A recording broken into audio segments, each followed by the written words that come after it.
ఈరోజు చెప్పబోయే కథ 3వ రోజు ముద్దపప్పు బతుకమ్మ.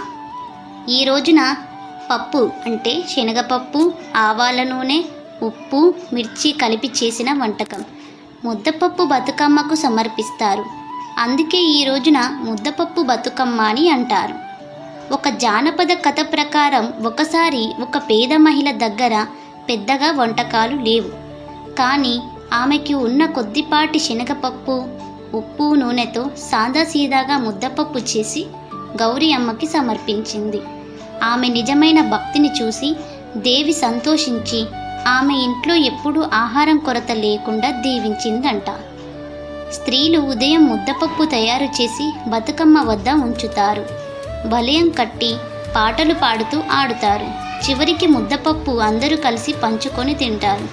ఇది ప్రతి బతుకమ్మ పండుగ రోజు వారి యొక్క ఆచారం. సాధారణ ఆహారమే పవిత్రం. విలాసమైన భోజనం కంటే నిజమైన మనసుతో ఇచ్చేది దేవికి ఇష్టం. ఒకే ఆహారం అందరూ పంచుకొని తినడం ద్వారా సమానత్వం ప్రతిఫలిస్తుంది.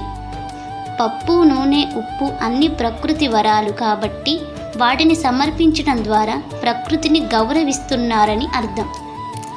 మరి 4వ రోజు ఎటువంటి బతుకమ్మని తయారు చేస్తారు అనేది నెక్స్ట్ వీడియోలో చూద్దాం.